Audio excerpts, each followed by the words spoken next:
darle de nuevo las gracias a Isidro por venir aquí con nosotros a Murcia y por la conferencia que nos va a dar. Y yo me voy a sentar allí para poder ver las imágenes. Gracias. Tengo que decir que Miguel me ha chafado el comienzo de lo que quería decir, porque como en otras ocasiones no ha habido presentación, venía dispuesto a decir que yo no era nadie. Y ya soy alguien, aunque espero en algún momento volver a ser nadie. Quiero dar las gracias a CENDEAC, a Javier Fuentes, a Miguel, que es amigo antiguo y el que tiene la iniciativa y el conocimiento para llevarnos en el seminario que hacemos en la Autónoma a leer tantos libros y a trabajar sobre las cuestiones que hemos trabajado en los 2 últimos años. También quiero darle las gracias a los compañeros del seminario que formamos en la Autónoma, sobre todo porque realmente estos días, o este día, hoy que han ido pasando unos cuantos por esta misma mesa, me he dado cuenta con el paso de los años que hemos estado trabajando que cada vez son más sólidos. Yo cada vez soy más ignorante, pero ellos son cada vez más sólidos, cada vez más estudiados y verdaderamente constituyen un grupo que me parece que si no se estropea por circunstancias externas, terminará haciendo muy buenos trabajos en el terreno de la filosofía. Yo lo espero sin ninguna duda. Voy a hablar de un autor que hace ya bastantes años leí con pasión, que hacía algún tiempo que no leía, porque bueno,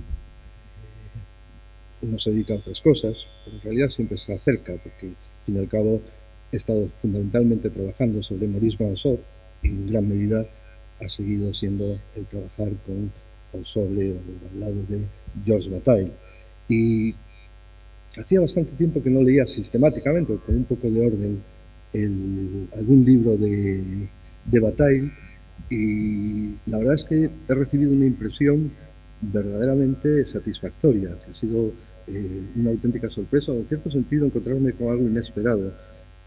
Acostumbrado a leer el Bataille, digamos, primero, el Bataille más ardiente, el de la historia del ojo, el de Madame Eduarda, el de la experiencia interior, el del culpable, el de sobre Nietzsche en general, el que escribió la Summa Teológica, el que estaba en el origen de Arsefal o del Colegio de Sociología, tenía, digamos que descuidada, la lectura de lo que sería el segundo Bataille, el Bataille que escribe unos cuantos libros esenciales a partir del fin de la Segunda Guerra Mundial, el que escribe una cantidad ingente de artículos en la revista que él mismo fundó, Critique, y que pues tenía casi olvidado en realidad un libro que he leído con pasión, aparte del que hoy voy a comentar especialmente, Lascaux, El nacimiento del arte. Ese libro es El erotismo y verdaderamente debería ser lectura obligatoria en todas las facultades de filosofía. Me parece un libro extraordinario, excelente,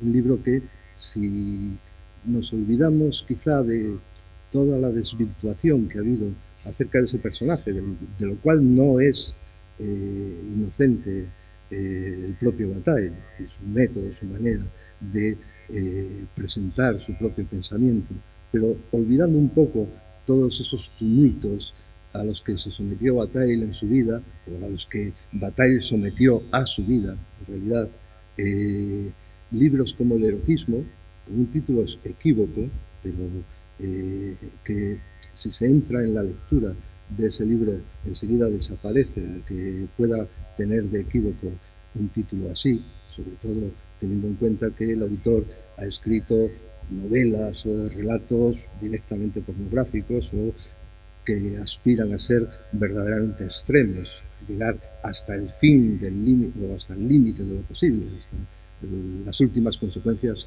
de lo que pueda resultar de pensar lo que no se puede pensar o directamente lo imposible. Y todo ese proyecto que Bataille realiza a los años 50, a finales de los años 40, sobre todo durante los años 50, que incluyen una serie de artículos sobre Hegel, sobre Collier, que para él en realidad es trabajar sobre lo mismo, el propio libro sobre Lescaut, el libro del erotismo, iniciado todo esto a partir de la parte maldita, en 3 o 4 libros que en realidad están casi completos, pero que él no llega a publicar, como fundamentalmente es el libro titulado La soberanía, que se tradujo en parte en tradujo Campillo hace unos años, y fue verdaderamente una suerte que se pudiese leer ese libro en su momento, llegando hasta Las lágrimas de Eros, y a su vez acompañado, como decía, de tantos escritos, tantos artículos publicados en Critique, hacen de Bataille un autor que sin ninguna duda no es que merezca ser vuelto a leer, sino que sin ninguna duda será leído, y será leído como uno de los autores fundamentales del pensamiento filosófico del siglo XX.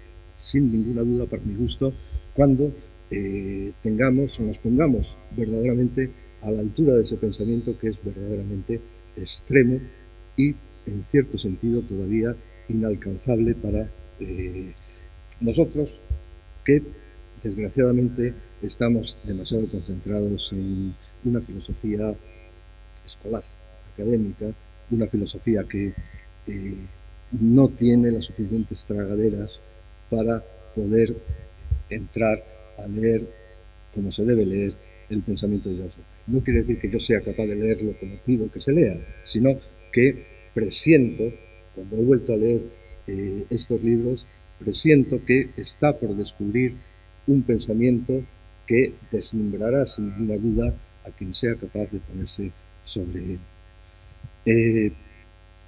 También puedo hablar, o quiero hablar un momento antes de ponerme a leer lo que será mi ponencia o mi trabajo.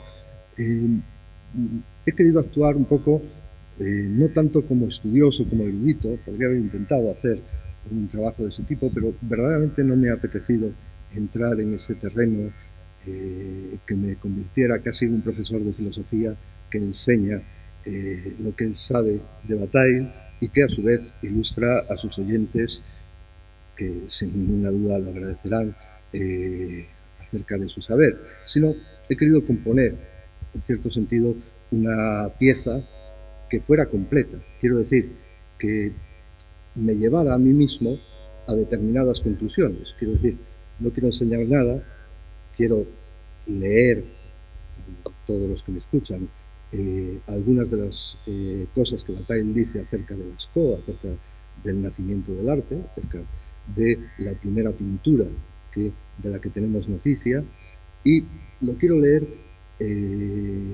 intentando concluir, intentando llegar a un final que, claro, me doy cuenta que hacen que sea ingenuo mucho de lo que voy a decir, pero quiero pedir disculpas desde el primer momento justamente por eso, porque he querido correr, he querido avanzar, no quiero fundamentar, no quiero justificar, quiero sugerir y sobre todo quiero llevar hasta cierto final lo que me ha parecido presentir en la lectura del texto de Bataille y a su vez en el tratamiento que él hace de la pintura de Lescaut, que vuelvo a decir, la primera pintura o la pintura en sus inicios, en el momento de su nacimiento, que es a su vez, según la propia expresión del título de Bataille, del libro de Bataille, el momento del nacimiento del arte.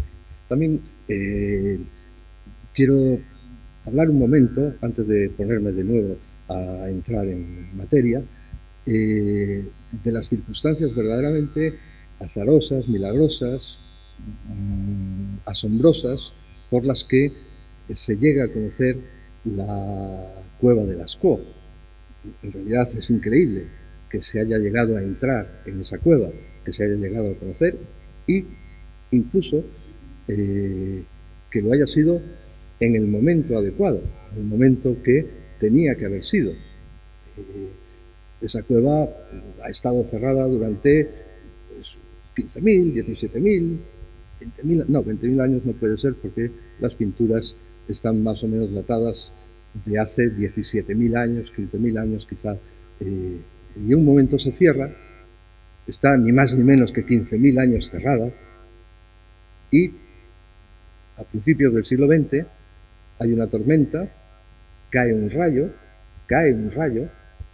y el rayo cae sobre un árbol al que troncha, y 30 años después, también quiero decir que el propio Bataille en un momento dado habla de ese rayo que cae sobre el árbol, y claramente me acordé de cómo Bataille se reunía con los 4, 5, 7, 10 que formaban aquella sociedad secreta verdaderamente alucinante que se llamó Cefal, y una de las prácticas de la sociedad secreta en la que ellos estaban consistía en irse al Bois de Boulogne, siguiendo un camino perfectamente marcado, unas cuestiones verdaderamente curiosas, internarse por la noche en el Bois de Boulogne, ahí en París, acercarse a un árbol golpeado por un rayo y meditar junto a ese árbol.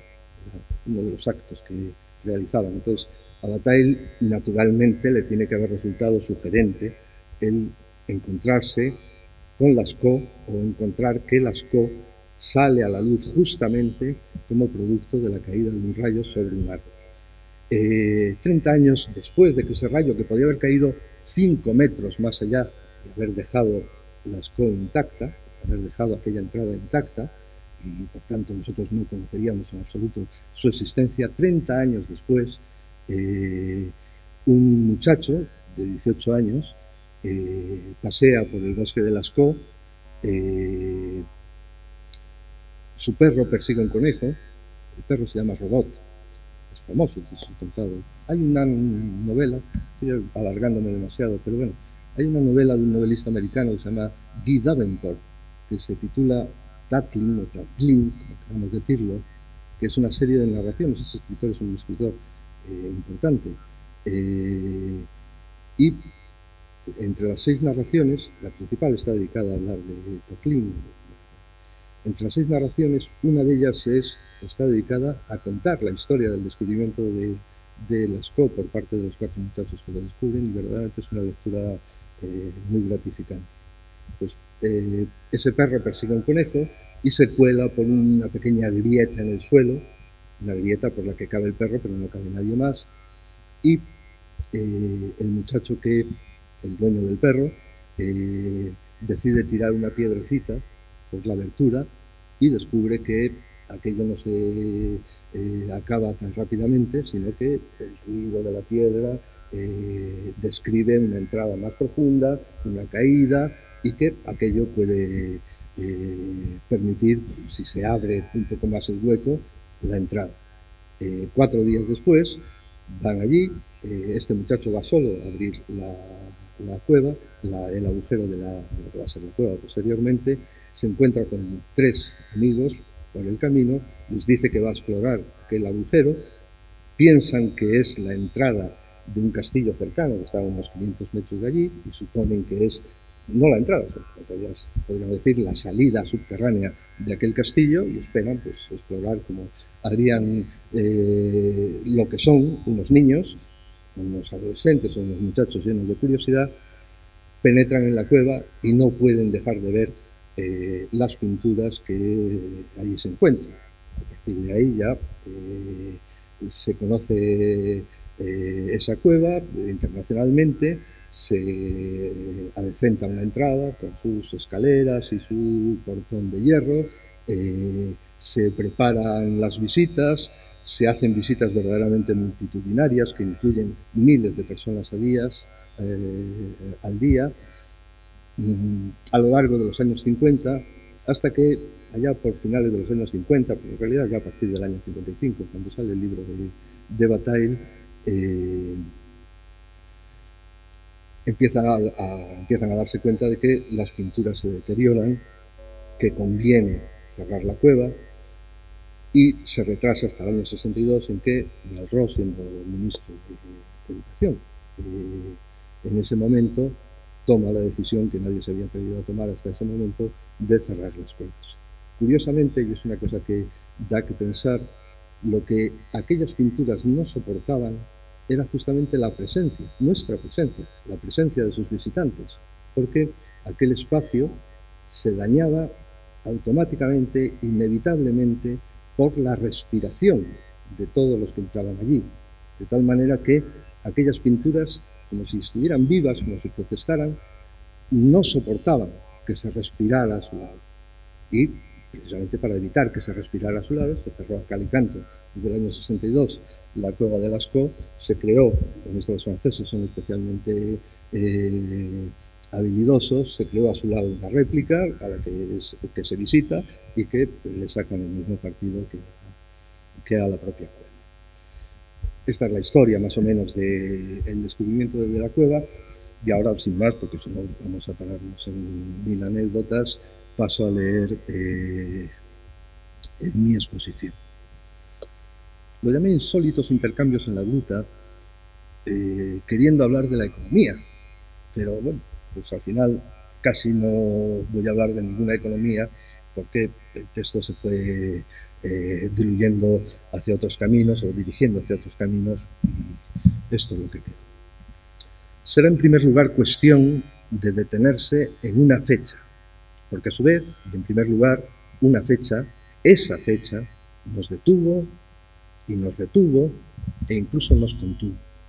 Una fecha que pocos identificarían, 12 de septiembre de 1940, jueves, el día exacto en que 4 muchachos entraron por primera vez en Lascaux. Y digo conscientemente, por primera vez, sabiendo obviamente que en otro tiempo, pero en otro tiempo, de verdad, tuvieron que ser muchos los que entraron ahí. Fecha importante por muchos motivos, que afectan de lleno evidentemente al campo del saber, pero ante todo por uno, para nosotros, importante, porque cuando hablamos así, en estos términos, de esa fecha, y nos ponemos de parte del lenguaje del énfasis y de la alusión, nos situamos muy conscientemente fuera del campo asignado al experto en fechas y a su discurso, el del científico, el del historiador. No hablamos por eso de una fecha para unirla a otras en una cadena de sentido.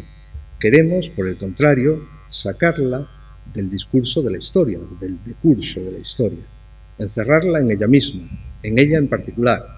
¿Por qué este empeño, que en cierto modo nos pone en peligro, de no decir nada más que florituras retóricas? Esta fecha fue capaz de enseñarnos, de mostrarnos, de una manera sensible, algo que ninguna otra ha estado en condiciones de hacer. Ella nos pone, según dice Bataille, en contacto con el momento mismo de nuestro nacimiento, de una manera que es absolutamente única. No desdeñamos la historia, tampoco queremos enmendarle la plana, simplemente nos agarramos a una fecha que nos permite escapar a su saber al mismo tiempo que explorar un terreno más vago, pero más esencial. Porque esa fecha se nos da, tiene la virtud de darse, es decir, nos es dada, pero sí en su darse. No podríamos decir por quién, es verdad, porque hemos emitido el sujeto agente y solo nos deja pensar que es ella misma la que se da a nosotros. Y se nos da con una única intención, para que la tomemos. Y que la tomemos de nuevo con una única intención, para que la tengamos. Para que en el mismo momento en que la tenemos, la tengamos y nos tengamos. Dar, tomar, tener y tenerse. Ya estamos en uno de los corazones del pensamiento de Georges Bataille, que nos va a dirigir por el camino de la busca que ahora emprendemos.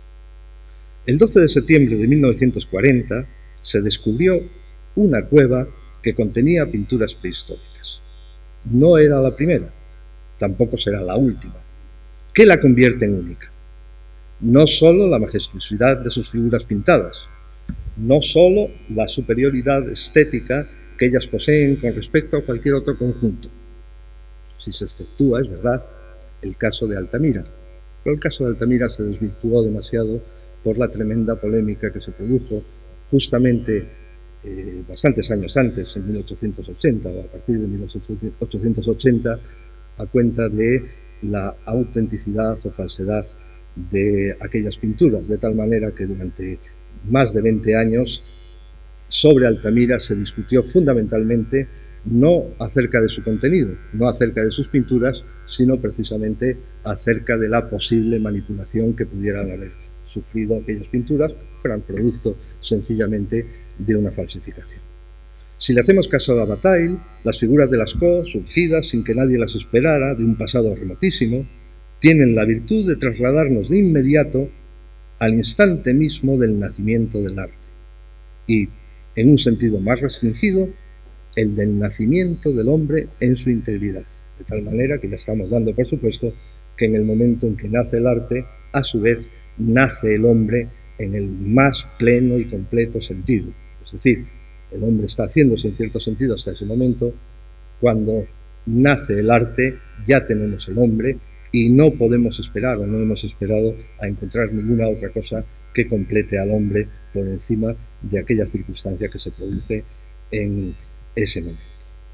Decía que tienen la virtud de trasladarnos a ese momento, pero en realidad no la tienen, la tuvieron, porque ahora no estamos en el mismo momento en que el 12 de septiembre de 1940 entraron por primera vez aquellos 4 muchachos a la cueva.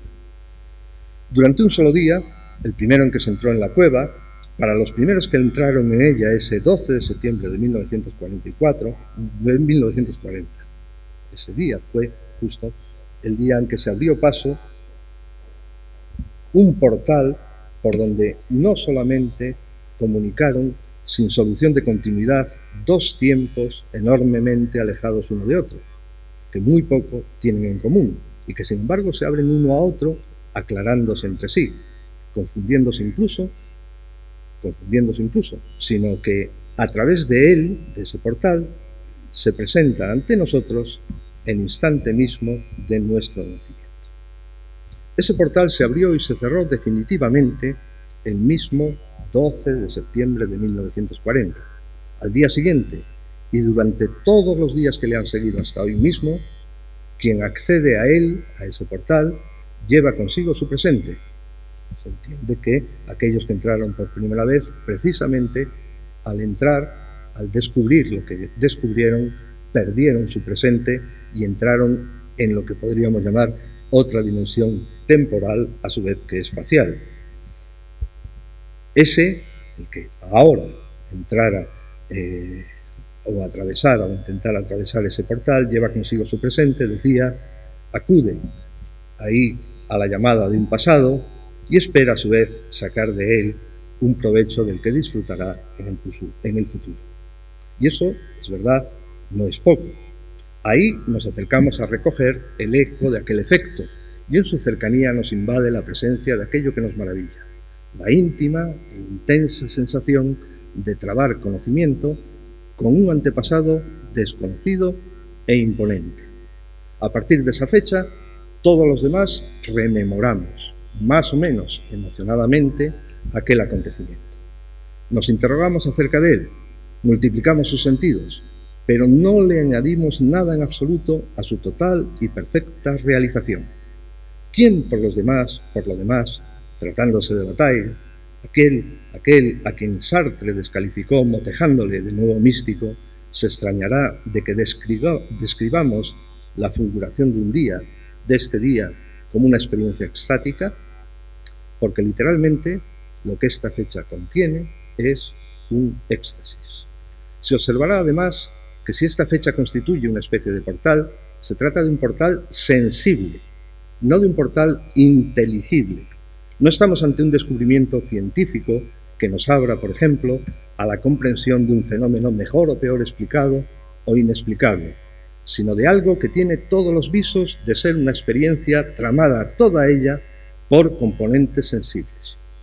Quiero decir, de ninguna manera, y recuérdense que los que entran allí son muchachos, el mayor de ellos tiene 18 años, el menor 13 años, de ninguna manera aquellos que entran, que traspasan ese portal, llevan consigo un saber que ilumine aquello que van a descubrir y a su vez lo que van a descubrir de ninguna manera ilumina un saber en los que entran.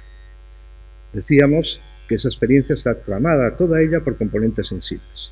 Se deja caer, como antes decía, una piedra a la espera de que sus golpes contra la roca descubran las distancias. Y ahí tenemos pegado el oído a oír aquellos golpes. Se pasa con dificultad por un estrecho agujero. Las paredes rozan e incluso arañan los cuerpos. Se penetra en la oscuridad a la luz de lámparas, al fin, muy semejantes a las de aquellos hombres lejanos. Una viva emoción se apodera de aquellos que contemplan extasiados las figuras. Se entregan incluso, como ellos mismos cuentan, a una danza salvaje que les viene de la visión de las figuras descomunales que llenan las paredes. Finalmente, dentro de la cueva se dicen: nos la quedamos. Al día siguiente, desgraciadamente para ellos, ya sabían que eso no pasaría. Ahora bien, reduciéndolo todo a un solo elemento, quien ese 12 de septiembre de 1940 traspasó aquel umbral y puso los pies al otro lado, no encontró otra cosa que la presencia masiva de una ingente, de una abrumadora cantidad de figuras animales. Probablemente haciendo el mismo recorrido que hicieron aquellos muchachos cuando entraron, y supongo que todo el mundo lo ha visto y se ha dado cuenta, pero a su vez en el lugar más oscuro y profundo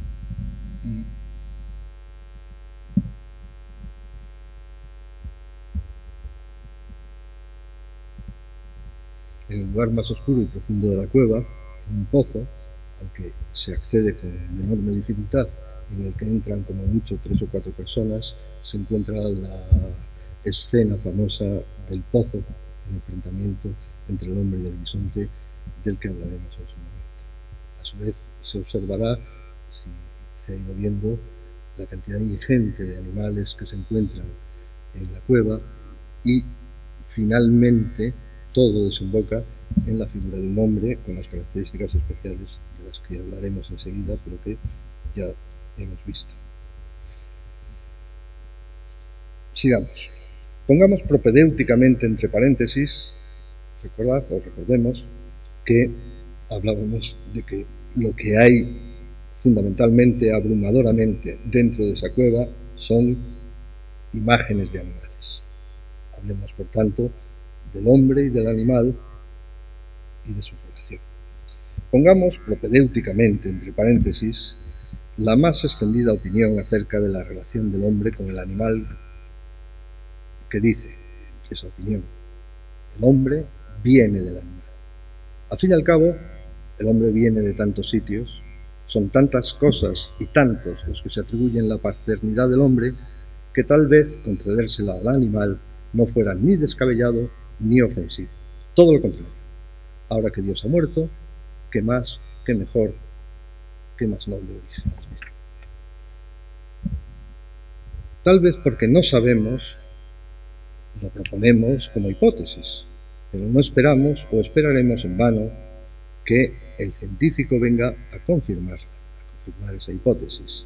Y si no le damos la palabra al científico, es porque él ni tiene ni puede tener la última palabra. Ahora voy a hablar de la ciencia y de la filosofía. Justo lo que buscamos, aunque sería prudente dudar de que la encontremos. Aquí ya está advertido, y me preocupa especialmente marcar las diferencias y tomar distancia, no vamos a hablar el lenguaje de la ciencia, en tantos sentidos tan seguro, pero a su vez tan limitado que no puede satisfacer nuestro afán especulativo. Hablaremos entonces un lenguaje que para los doctos dependería de nuestra irremediable propensión a decir ocurrencias desprovistas de fundamento. Pero ¿puede tener la ciencia, que es un saber forzosamente subordinado, la última palabra? ¿No es más bien la filosofía el único saber que, en cuanto que es saber de lo otro y de sí, tiene derecho a la última palabra, esa que por mucho que la exhibiéramos, nunca será la última? Y eso lo sabemos, precisamente porque ella sabe que el saber fracasa necesariamente, porque para ella, ese saber, porque para ella siempre permanecerá opaco aquello que solo es objeto de no saber. Es decir,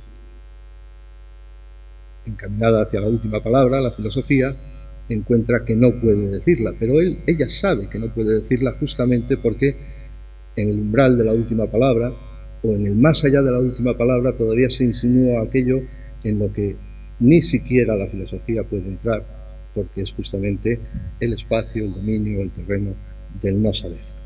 Solemos decir, como decíamos hace un momento, que viene del animal, que el hombre viene del animal, porque la más simple y también la más grosera concepción del tiempo nos impone pensar que antes de que hubiese algo, tiene que haber algo, que nada se hace de nada, que nada viene de nada, que, por tanto, antes de que hubiese hombre, había sin lugar a dudas algo que debe dar razón de su empezar a ser hombre, de donde, como es evidente, él ha de venir. Y espoleados por el sacrosanto principio de causalidad, del que, por otro lado, dio buena cuenta Nietzsche, aunque todavía no nos hayamos enterado, dentro de ese algo, que hemos concebido como un gigantesco árbol genealógico desplegado en el tiempo, y que a su vez despliega el tiempo, estamos seguros de que el animal ejerce exactamente como el antecedente necesario que constituiría el eslabón preciso para que una cadena rigurosa desemboque en lo que la culmina con la impronta de la necesidad, es decir, desemboque en el hombre. Todo esto dicho como si, aparte de las viejísimas paradojas acerca del origen del ser, fuese tan fácil pensar que hubo algo antes de que hubiera hombre, puesto que alguno, con bastante motivo, podría ponerlo en duda. No ya cualquier realidad ajena al pensamiento, tan ingeniosamente puesta en suspenso por la duda metódica, no ya cosas tales como mundo o vida, que filósofos tan reputados como Heidegger y Ortega se han encargado de señalar que en absoluto podrían ser pensados sin el hombre, sino simplemente algo, lo que sea, previo al hombre y a su pensamiento. ¿Es posible pensar que no hubiera nada antes de que hubiera hombre? ¿Vamos, por tanto, a terminar diciendo que el hombre ha venido de la nada? Hay en el hombre algo así como una naturaleza venidera que finalmente se muestra como, y se confunde con, una naturaleza nadidera. Voy a formularlo, pero no voy a entretenerme en la cuestión misma del venir, de la venida o incluso del ven, que tanto Derrida como Blanchot o como Nancy han tratado con una profundidad inesperada e insuperable. Únicamente podemos fijarnos por un instante en la naturaleza venidera de todo lo que hay de admirable en el hombre, eso que convierte al hombre en el ser venidero por excelencia. Pero no tengamos prisa. El venir o el porvenir de lo que viene no es en absoluto lo mismo que lo venido. El hombre es el ser que viene en la forma del porvenir de lo que viene, pero no aquello que viene de, como lo ya venido. El hombre, o mejor dicho, lo humano en el hombre, está siempre por venir, acogido por él en la forma de la venida. Y no es lo mismo lo venido que la venida. Lo venido cierra el paso al porvenir de lo que viene.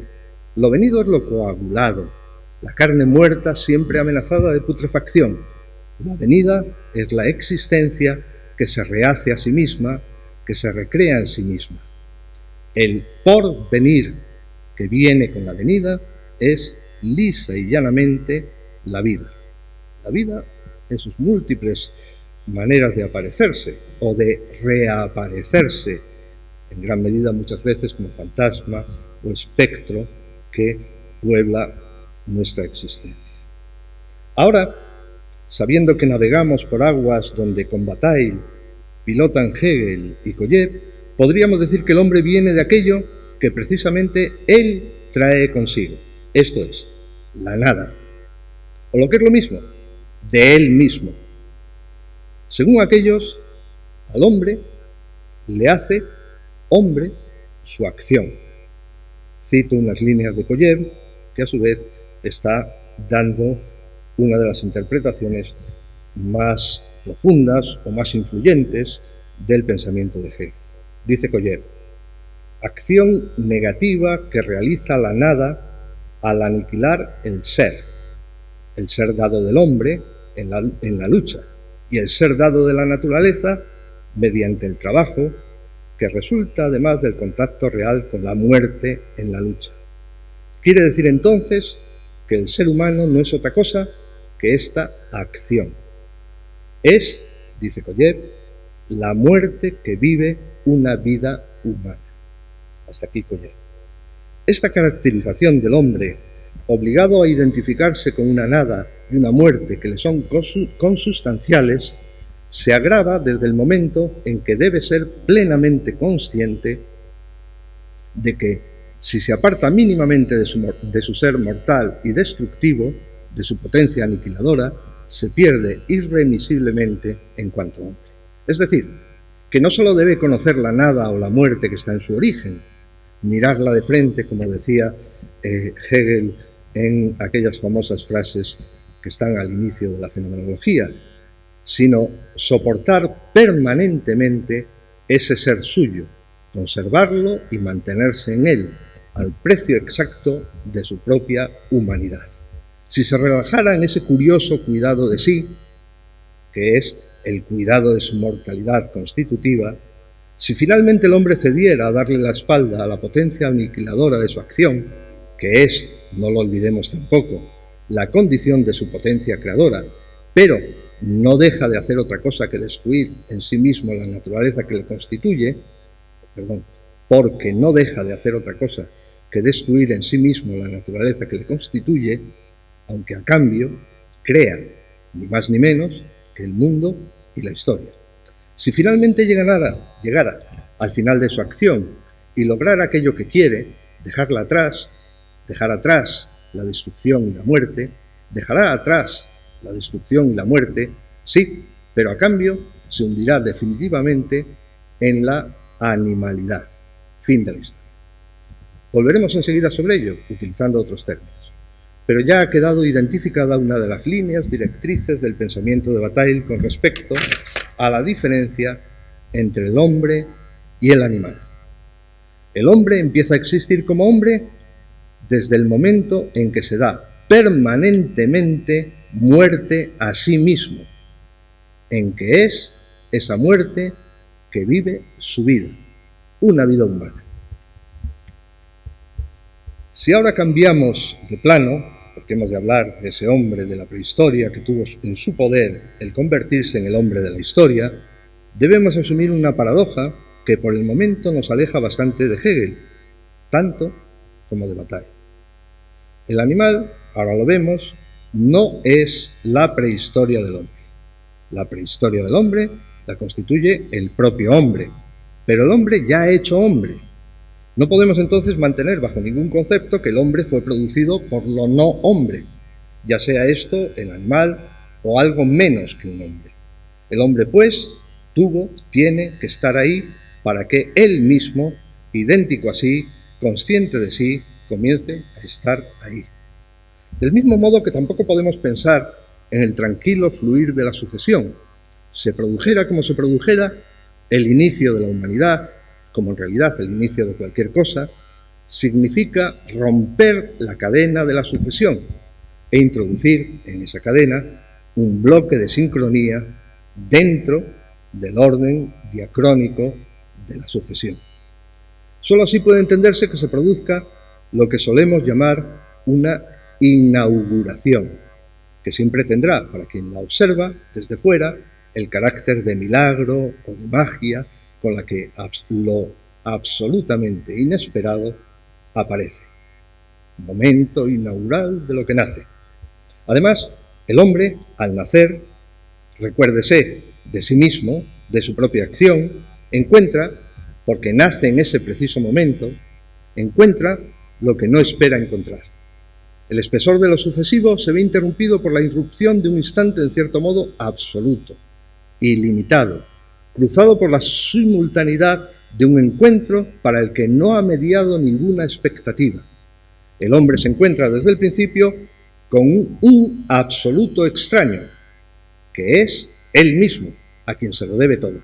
Un extraño sí mismo, que es él mismo, al encuentro de sí mismo, fuera de sí mismo, en sí mismo. Y entonces lo inunda el asombro. Un asombro que desde el primer instante llega hasta hoy mismo, del que no solo ha nacido el hombre, no solo ha nacido el arte, sino del que nació, siendo asombro, incluso la propia filosofía. A partir de ese instante imposible, empieza el hombre y da comienzo todo lo humano, pero desde el momento en que, porque es irrespirable, ese instante, aquel instante queda atrás, desde el momento en que queda atrás, salido del orden sincrónico y recuperado el devenir diacrónico de la sucesión, ese hombre, que es acción, que es negatividad activa, sabe irremediablemente, y aquí llegamos al punto esencial, o uno de los puntos esenciales, sabe irremediablemente que desaparecerá. Precisamente los prehistoriadores nos han ilustrado con su ciencia que los primeros rasgos humanos que distinguen al animal llamado Homo son 1. La manipulación de utensilios y 2. La conciencia de la muerte. Alejémonos por ahora de los negros tintes de la muerte y quedémonos en el ámbito restringido de esa mano que manipula y que al hacerlo humaniza a quien lo hace. Tomemos la mano como hilo conductor y sigamos algo así como 3 líneas que se pueden leer en la propia mano del hombre. La mano del filósofo, la mano del trabajador y la mano del artista. 3 líneas que voy a ir recorriendo o en las que me voy a detener un rato. Primera línea. En ella leemos, en esa primera línea, la mano de Aristóteles. Se me disculpará ser un poco ingenuo en el ejemplo que voy a poner, pero no podía dejar de decirlo y al mismo tiempo es en realidad el marco adecuado para aquello que quería decir. Para hablar de la mano de Aristóteles, la mano del filósofo, antes de citar su texto más conocido, debemos ejercer nuestra memoria visual de un fresco también bien conocido, la Academia de Atenas, que pintó Rafael en el Vaticano. Es bien sabido que Platón y Aristóteles ocupan el centro de la historia, de la escena. Es bien sabido también que a cada uno le identifica un gesto. Platón señala con el dedo hacia lo alto como para decir que la verdad de las cosas de este mundo está fuera de este mundo, en ese cielo del que este mundo es una simple copia. Por su parte, Aristóteles abre la mano y la mantiene horizontal. Se recordará, está con la mano abierta, señalando la mano abierta hacia el suelo o indicando a Platón a su lado la dirección justamente contraria de aquel dedo que señala hacia el cielo. Decía entonces que Aristóteles abre la mano y la mantiene horizontal. Su palma es paralela al suelo. Parece moverse en esa dirección, reclamando la atención hacia lo que está debajo. El gesto que esa mano realiza dice muchas cosas, pero ante todo dispone un nuevo espacio para la verdad. Ahora la verdad de las cosas está en las propias cosas de este mundo, a las que esa mano abierta y extendida les concede su estatuto de cosas. Todo ya está en la mano, todo ya está a la mano, listo para ser conocido por un ser, un animal, dotado de un órgano que es parejo de aquella mano, la inteligencia. Aristóteles, el biólogo, de quien deriva la más duradera concepción del hombre, la más popular también, la que tiene al hombre por el animal racional, lo que en griego se decía de un modo bastante distinto, el animal dotado de logos, zoon, logón, ejón, ha hablado de la mano en términos inequívocos en cuanto a la correspondencia entre la posesión de la mano y la posesión de la racionalidad, polemizando con Anaxágoras, que ya identificaba la superior inteligencia del hombre con la posesión de la mano. El ser, decía Anaxágoras, el ser humano es el más inteligente de los animales gracias a tener manos. Aristóteles dice justo lo contrario. Dice Aristóteles, estando naturalmente en posición erecta, el hombre no necesita las patas anteriores, en cuyo lugar la naturaleza lo ha provisto de brazos y de manos. Por eso Anaxágoras afirma que el hombre es el más inteligente entre los animales, por el hecho de poseer las manos. Pero en realidad lo razonable es decir que ha obtenido las manos porque es el más inteligente. El más inteligente debe ser el que es capaz de servirse de un mayor número de instrumentos. Ahora bien, la mano parece ser no uno, sino muchos instrumentos. En cierto sentido, la mano es un instrumento para usar otros instrumentos. Hasta aquí Aristóteles, famoso texto de Partibus Animalium. La mano es la más alta manifestación de la inteligencia del hombre. Privilegiadamente, un cuerpo dotado de mano es el cuerpo digno de un animal racional.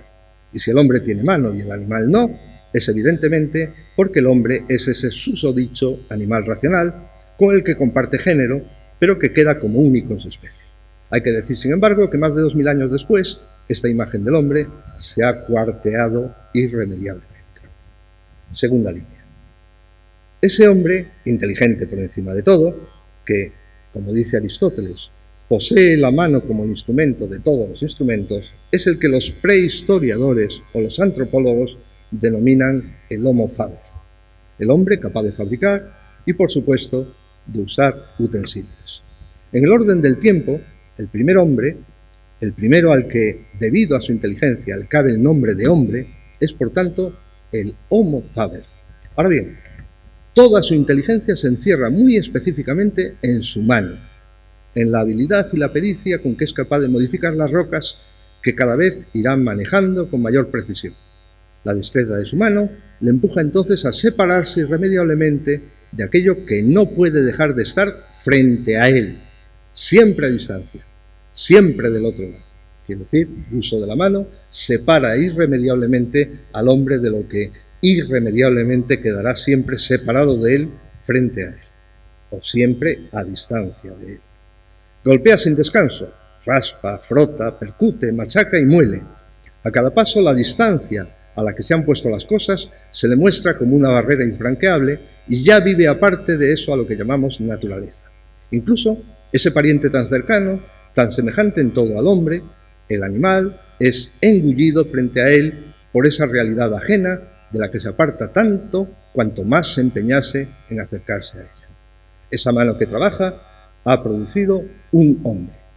Delante de esta mano, inopinadamente, todo se ha vuelto objeto. Así pues, dice Bataille, la vida humana, en cuanto que difería de la vida del animal, solo difería por el trabajo. Para, a continuación, sigue diciendo Bataille, profundizar en el sentido de esta diferencia, y cito ahora a Bataille. Trabajando la piedra es como el hombre se separa de modo absoluto del animal. Se separó del animal en la medida en que el pensamiento humano le fue dado por el trabajo. El trabajo sitúa en el porvenir, por adelantado, ese objeto que aún no existe, que es fabricado y con miras al cual simplemente el trabajo mismo se realiza. Desde entonces hay, en la mente del hombre, sigue hablando Bataille, dos tipos de objetos, los presentes y los venideros. El objeto pasado completa de inmediato ese aspecto ya doble, y por esa vía la existencia de los objetos se perfila de un extremo a otro en la mente. Hasta aquí hablaba Bataille. Gracias al trabajo, ese hombre, el Homo faber, cuya existencia se extiende a lo largo de unos 500.000 años, conoce, es decir, determina con respecto a sí la posición del objeto. Le costará 500.000 años hacerlo, ni más ni menos. Y por muy nebuloso que eso tuviera que ser, algo tendrá que haber llegado a saber de sí mismo en cuanto sujeto. Certidumbre que se acrecienta desde el momento en que sabemos, y se lo debemos a la paciencia de la ciencia y no a la fuerza especulativa de la razón, que ese hombre conoció muy precisamente, y a partir de ese momento, la muerte. De este modo, la misma mano que adivinamos apresando el hacha de Siles o modelando sus caras, deja sentir su huella en la frontera de la muerte y delimita un lugar para ella, cava las tumbas, prepara a los muertos, coloca el cráneo de un personaje en determinado lugar preeminente. No esperaríamos nunca que un animal hiciese algo así. No lo sabremos nunca, pero con mucha seguridad esa misma mano tuvo que disponer los cadáveres o los restos humanos de tal modo que estuviera prohibido tanto ignorarlos como ultrajarlos. Este es uno de los puntos esenciales de la tesis de Bataille acerca del nacimiento del hombre, que según dice él mismo, solo es accesible al filósofo y nunca a los expertos en una ciencia particular que, palabras del propio Bataille, se limitan a discurrir a propósito de los documentos que constituyen su dominio propio. No plantean en su conjunto la cuestión del paso del animal al hombre, de la vida indistinta a la conciencia. Esta cuestión pertenece a otro dominio de cosas, por definición sospechosa para la ciencia. La cuestión es, sigue diciendo Bataille, del dominio de los filósofos. Hasta aquí Bataille. Así pues, sigue diciendo Bataille, vuelvo a citar, descuidan los científicos un hecho general.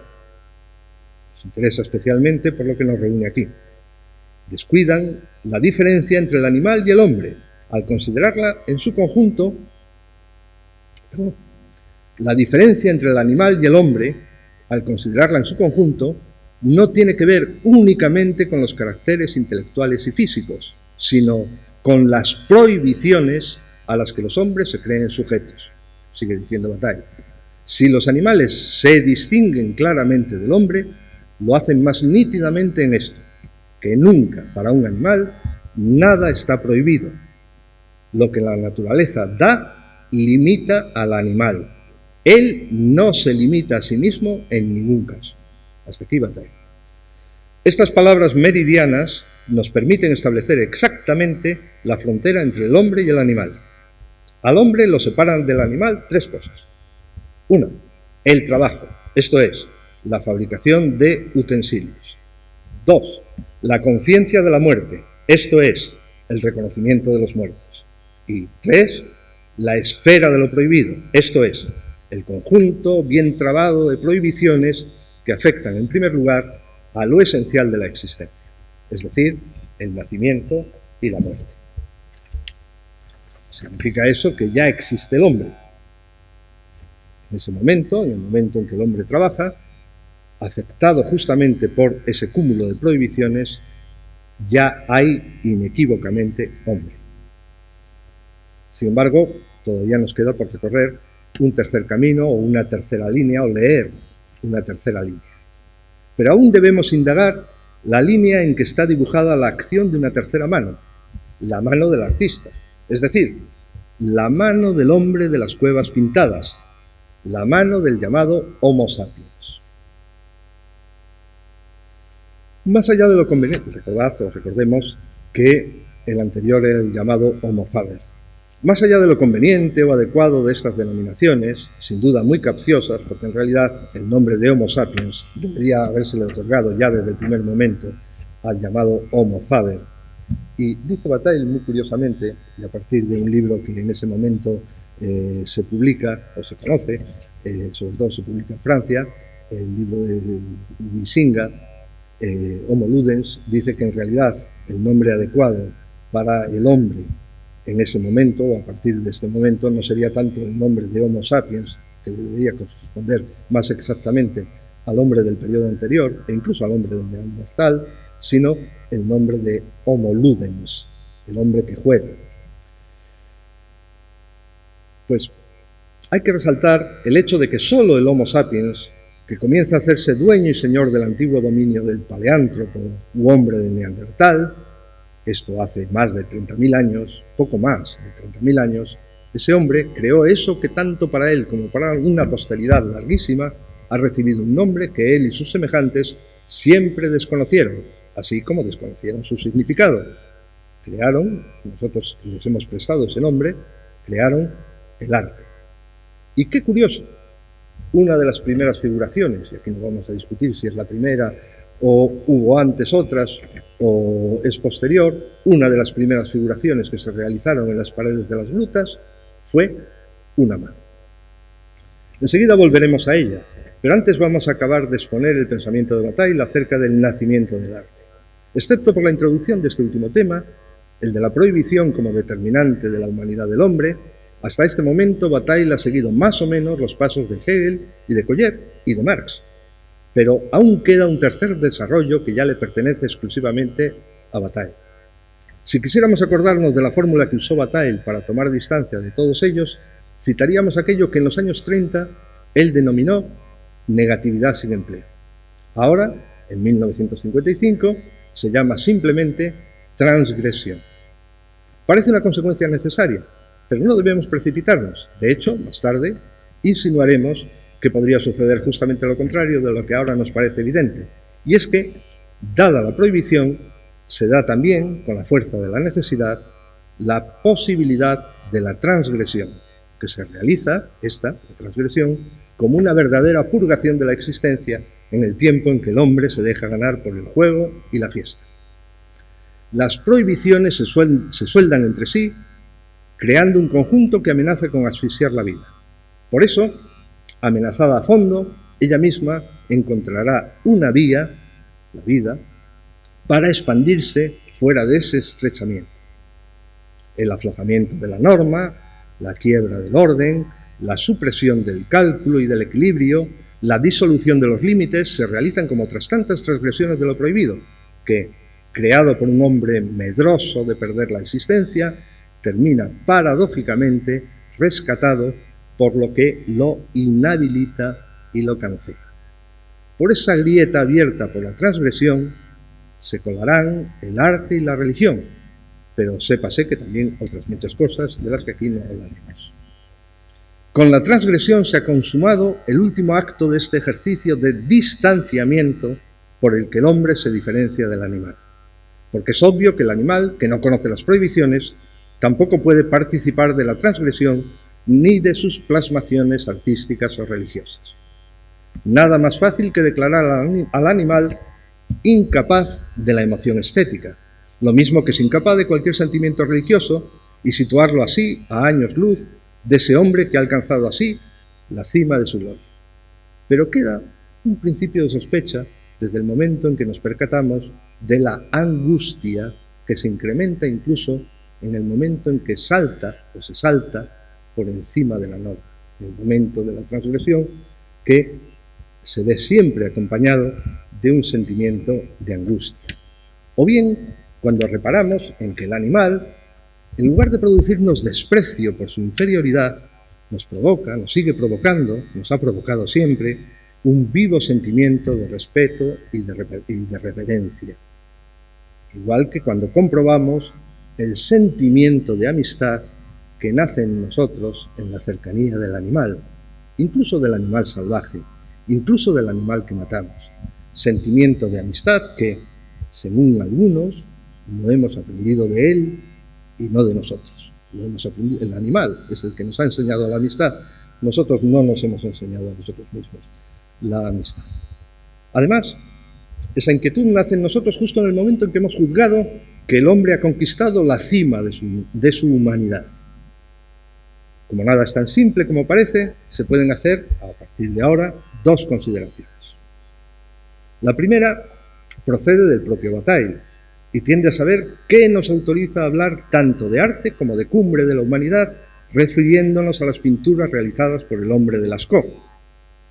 La segunda consideración que haremos, voy a hacer a partir de este momento, deriva del planteamiento que acabamos de esbozar, pero no está expresamente formulada por Bataille, y se refiere a la problemática de la separación entre el hombre y el animal, que, lejos de profundizarse en la misma medida en que se profundiza la realidad específicamente humana, parece cambiar el sentido de la orientación y emborronar aquella línea tan nítidamente trazada, acercando entre sí lo que parecía definitivamente separado, el ser del hombre y el ser del animal.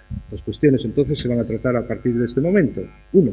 ¿Con qué autoridad hablamos de arte cuando se dice arte prehistórico? 2. ¿Qué pasa o qué ha pasado para que justamente en el momento en que se está declarando la superioridad del hombre, sin embargo, en ese preciso momento parezcan borrarse o difuminarse las líneas que lo separaban tan tajantemente, tan nítidamente en todo el periodo anterior? Vamos con la primera cuestión. ¿Es arte verdaderamente aquello que se denomina arte prehistórico? Cuestión decisiva que debe ir más allá de nuestro asombro o nuestra maravilla ante aquellas imágenes que a nosotros pueden parecernos llenas de belleza y de emoción, pero ante las que podrían ser perfectamente insensibles precisamente aquellos que las trazaron. Y puede ocurrir que a nosotros nos maravillen como nos maravillan tantas cosas de la naturaleza y que, sin embargo, lo mismo que sucede con las cosas de la naturaleza, que pueden ser maravillosas, pero ellas no lo saben, aquel hombre que hizo una obra maravillosa podría ser perfectamente insensible a la obra que él mismo realizó, con lo cual, propiamente hablando, no deberíamos hablar nunca, en ningún caso, de arte, en el caso del arte prehistórico. A este cuestionamiento contribuye poderosamente la más popular y la más vulgar interpretación del sentido de la pintura prehistórica que todos conocemos y que incluso sin pensárnoslo dos veces damos por ciertas. Son estas figuras pintadas objetos mágicos con los que facilitar la captura del animal. Todos hemos oído esa explicación.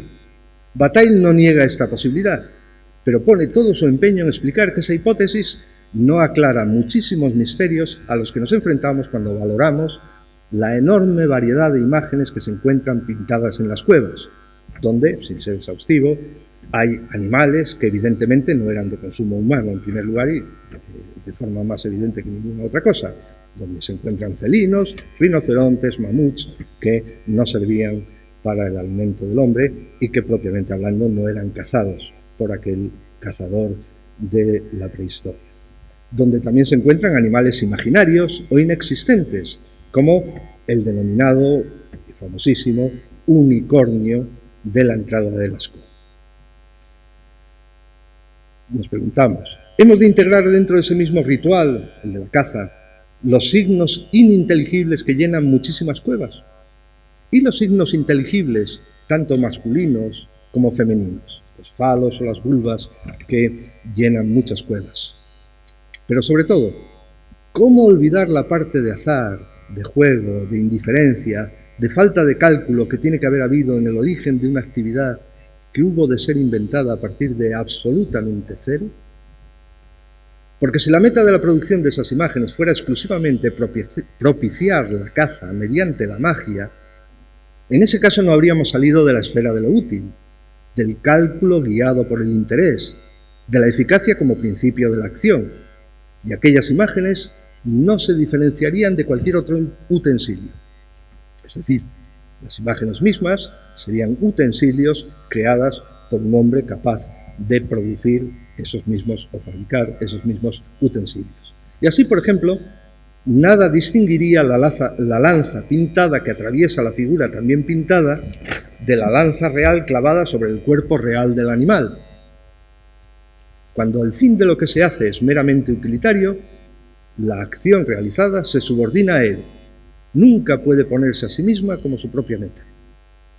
Por eso el animal, cuya figura ocupa la pared de la cueva, no puede ser una simple imitación o copia del animal real. No puede desempeñar sencillamente el papel de representante de una realidad de primer grado, siendo ella misma de segundo. Tiene, el animal representado, la figura, tiene que participar de una forma de presencia que lo distinga perfectamente del modelo. Si crear esta presencia es lo buscado, la actividad artística, aunque no sea plenamente consciente de sus fines, aparte de cualquier aprovechamiento, se propone ella, al menos, como un fin en sí misma, sin otra meta que su realización. Así pues, solo habría arte cuando aquellas imágenes llevaran consigo un sobreañadido estético. Ahí se encontraría ese sobreañadido estético, eso que durante mucho tiempo se ha denominado belleza.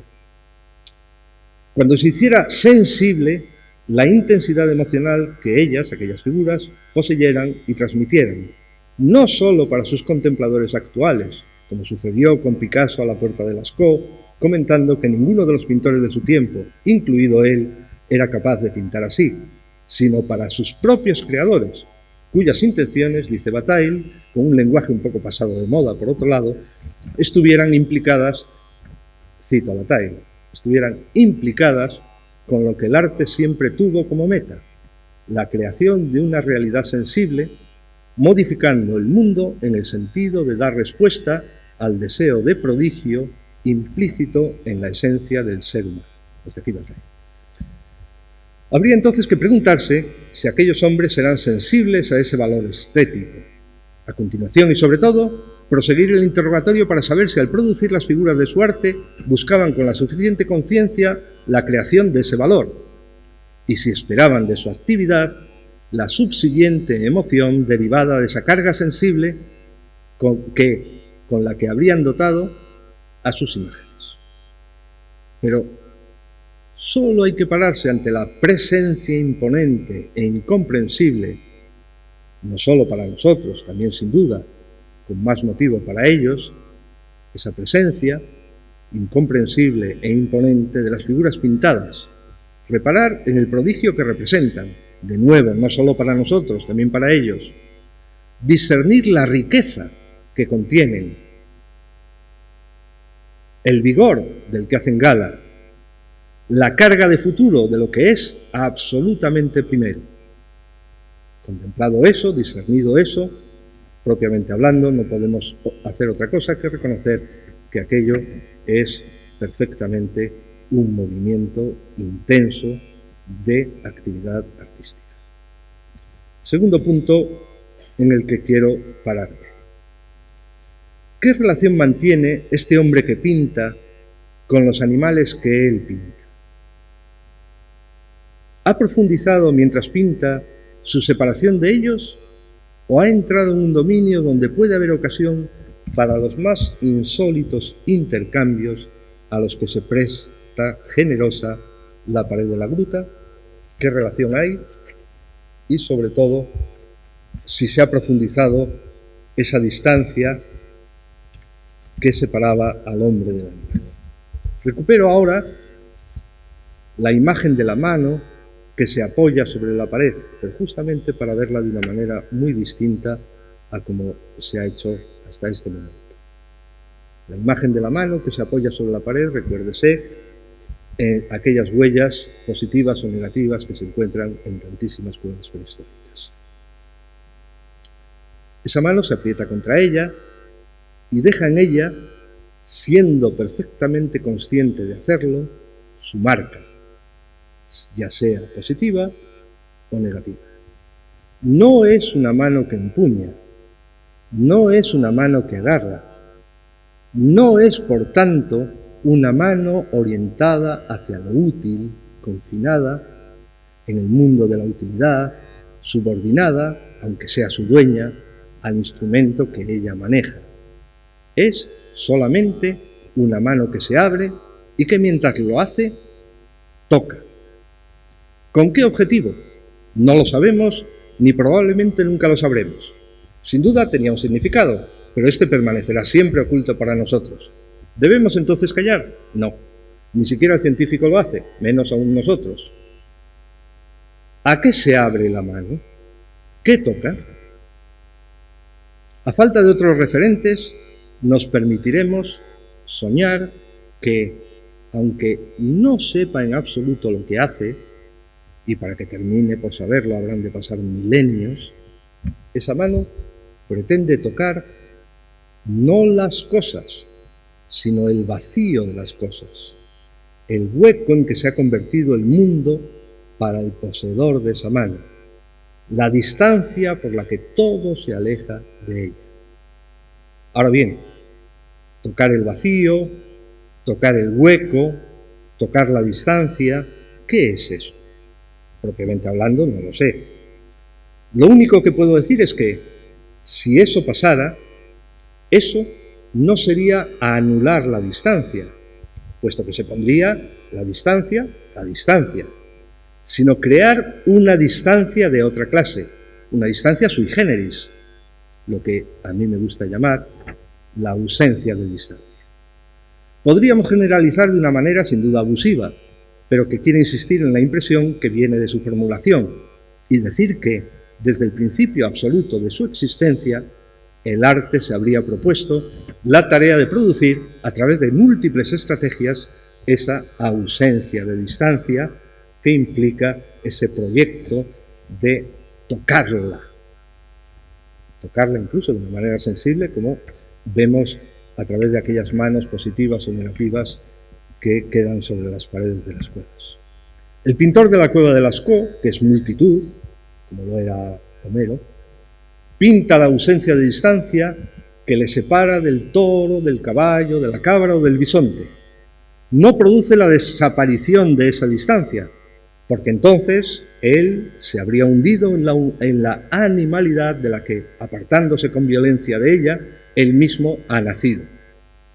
La habilidad de su mano le permite pasar alternativamente de una distancia a otra, de una distancia a la ausencia de distancia, a la distancia que significa la pura distancia o la pura y simple distancia, a la distancia de la ausencia de distancia. Cuando usa una técnica, trabaja en la distancia. Cuando se divierte en las líneas o los trazos, entra en la ausencia de distancia. Y ahí precisamente, traza el lomo del bisonte o el cuerno del toro. Este gesto, con todo el derecho, puede ser considerado también una transgresión y, como sucede con todas, un nuevo punto de encuentro con el animal. ¿En qué términos se produce este encuentro con el animal facilitado por la transgresión? Finalmente, ¿en qué consiste la transgresión? Esa que ha inventado la mano del artista, entre otras cosas. Para pensar la transgresión en sus justos términos, hay que observar que ella se da siempre en unión de lo prohibido, o en unión con lo prohibido.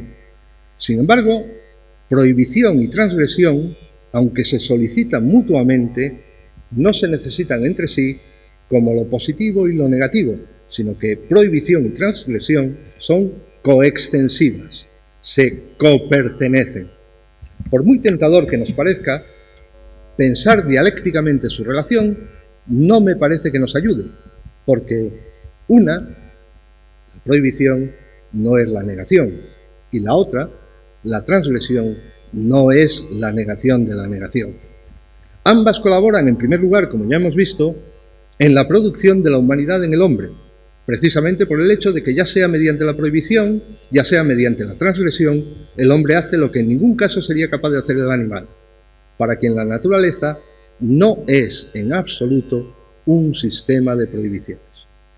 Al animal la naturaleza no le prohíbe, simplemente le impide. El hombre es humano y se diferencia del animal desde el momento en que se prohíbe determinadas acciones, que, como sabemos, tienen que ver ante todo con actos que llevan al nacimiento o a la muerte. Si nos quedáramos aquí, no habría ninguna dificultad para caracterizar al animal justamente como algo opuesto al hombre. Pero sucede que el hombre, por su cuenta, profundiza su humanidad adquiriendo la facultad de transgredir aquello que él mismo se ha prohibido.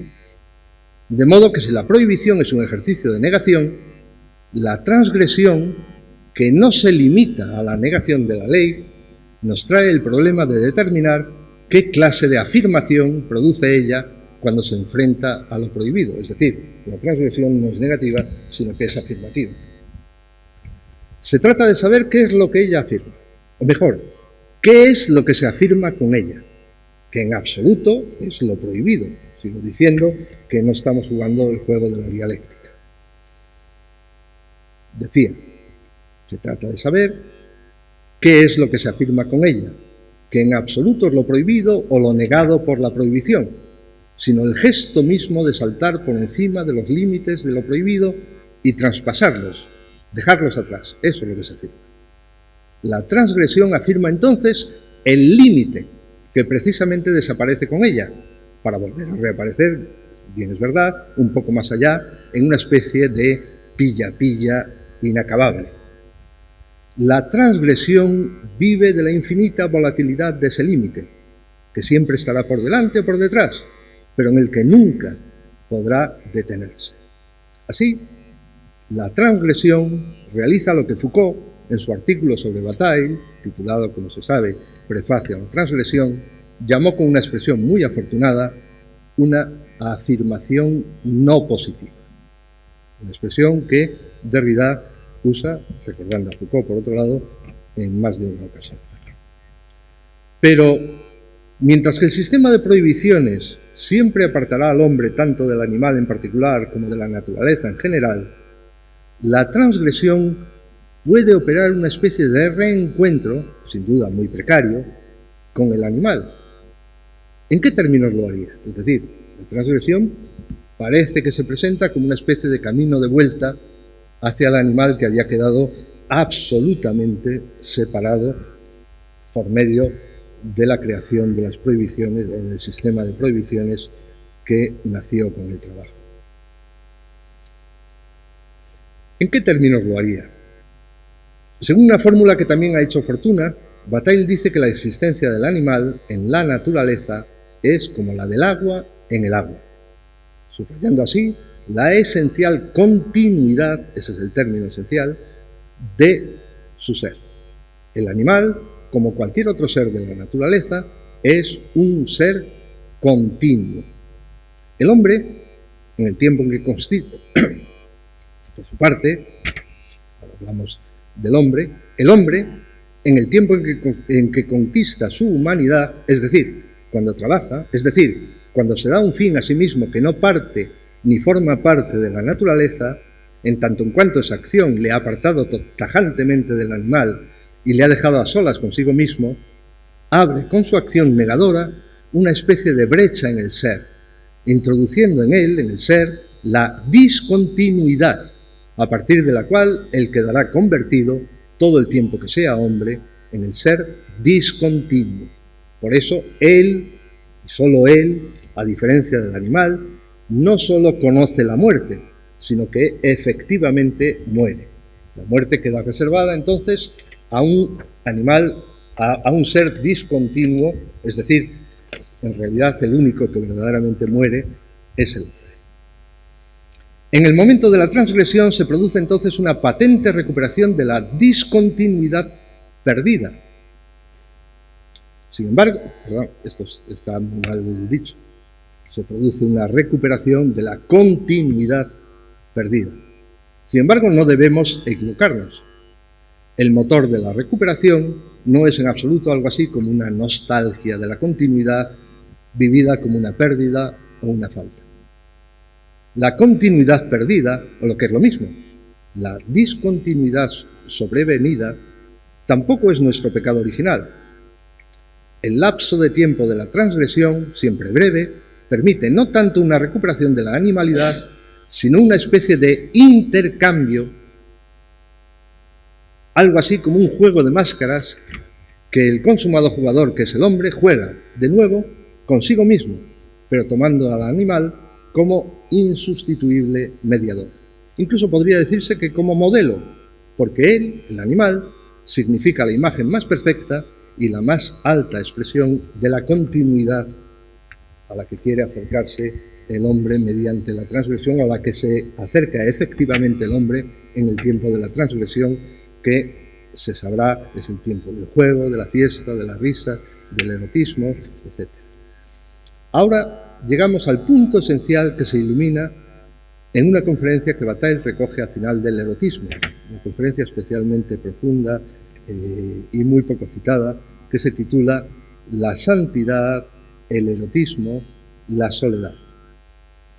En ella, ahí es donde quiero pararme un momento para señalar incluso la libertad de pensamiento que se concede Bataille, justamente cuando podríamos esperar que Bataille, el acérrimo enemigo del cristianismo, el seguidor de Nietzsche, aquel que ha blasfemado todo lo posible, siguiendo el ejemplo de Sade, contra las piadosas intenciones de los creyentes y de los cristianos, Bataille ha hecho, como hizo Nietzsche en su momento, un juicio especialmente profundo y convincente de qué significa el cristianismo, justamente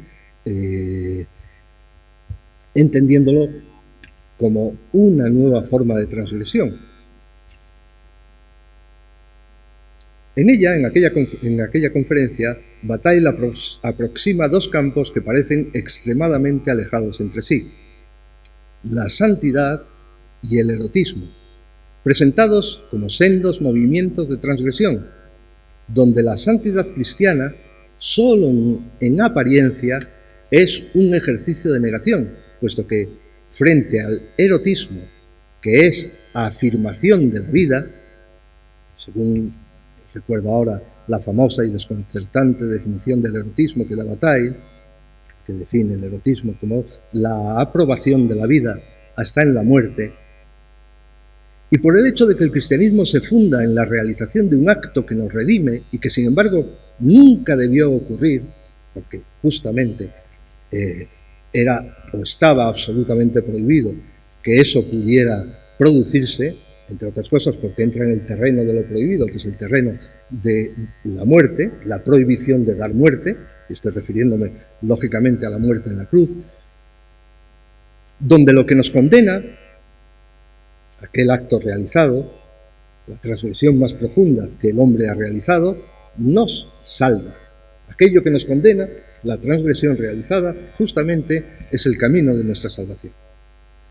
La renuncia que lleva a cabo el santo es también, entonces, una forma de afirmación.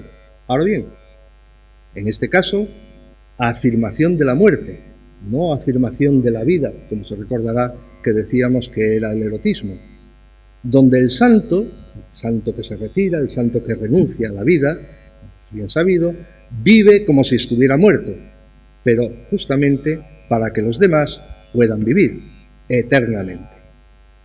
Siendo, en este caso, de este modo, la santidad lo contrario del erotismo, y sin embargo, lo mismo, una manera, una forma de afirmación, una especie de aprobación de la muerte hasta en la vida, no una aprobación de la vida hasta en la muerte, sino una aprobación de la muerte hasta en la vida. Para eso tenemos también una palabra. La santidad es expiación. Que haya podido surgir un acuerdo entre la transgresión resuelta y los demás hombres es algo que se da en todas las religiones arcaicas, pero la novedad que aporta el cristianismo es que inventa un modo en el que, efectuada la transgresión, se pudiera hablar. La santidad se diferencia del erotismo fundamentalmente en este punto.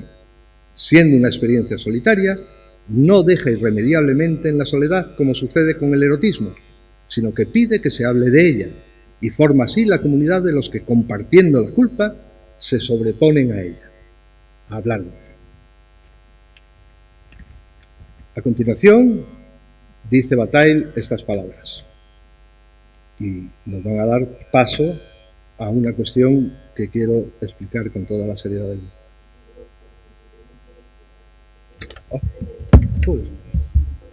Vale, bueno, pues leo 3 párrafos y acabo. Dice Bataille estas palabras. El discurso que va más allá del cristianismo, hablamos ahora del discurso que viene después del cristianismo, tiende a negar todo lo que se parece a la transgresión, negando al mismo tiempo todo lo que se parece a la prohibición. Si se quiere, este discurso es la negación de lo que define lo humano por oposición a la animalidad. Hablamos entonces de un discurso que sobrepasa o que viene después del discurso del cristianismo. Esto pone al discurso que intenta oponerse al cristianismo en una dificilísima tesitura, puesto que el propósito que él tiene de promover una supuesta liberación de cuerpos o pulsiones largo tiempo reprimidas, enfrentándose discursivamente al cristianismo con el claro intento de derribar todas las prohibiciones instauradas por la necesidad de expiación del cristianismo, negando el cristianismo, se convierte en negación de lo que aquel afirmaba, es decir, negación de la muerte. Este discurso no es, entiéndase bien claro, en absoluto afirmativo, sino profundamente negativo, porque niega cualquier forma de prohibición y a la vez cualquier forma de transgresión. Niega la vida porque niega la muerte. Este discurso que niega el conjunto de prohibiciones en que consiste el cristianismo, al tomar la vía de la negación, se cierra desde el principio, con una torpeza y una ignorancia llamativas, la consecución de aquella meta buscada, que más tarde o más temprano, se revela como impostura, porque se reclama a sí mismo como afirmación de la humanidad, siendo realmente instrumento de su disolución. Es lo que sucedería también con el intento cada vez más visible y más actual de, a través de un variadísimo aparato de estrategias discursivas, borrar todo rastro o todo signo de la muerte. Es una situación curiosa. En el momento en que no se nos hiciera sensible ni la muerte de una mosca, no habríamos penetrado en un mundo definitivamente humano, libre por fin del salvaje impulso de matar. Habríamos penetrado inmediatamente, y para no volver a salir, en el mundo de la mosca y de todos aquellos seres, los animales, que están en su mundo como el agua en el agua. Recordémoslo, fin de la historia. Y fin también de mi intervención. Gracias.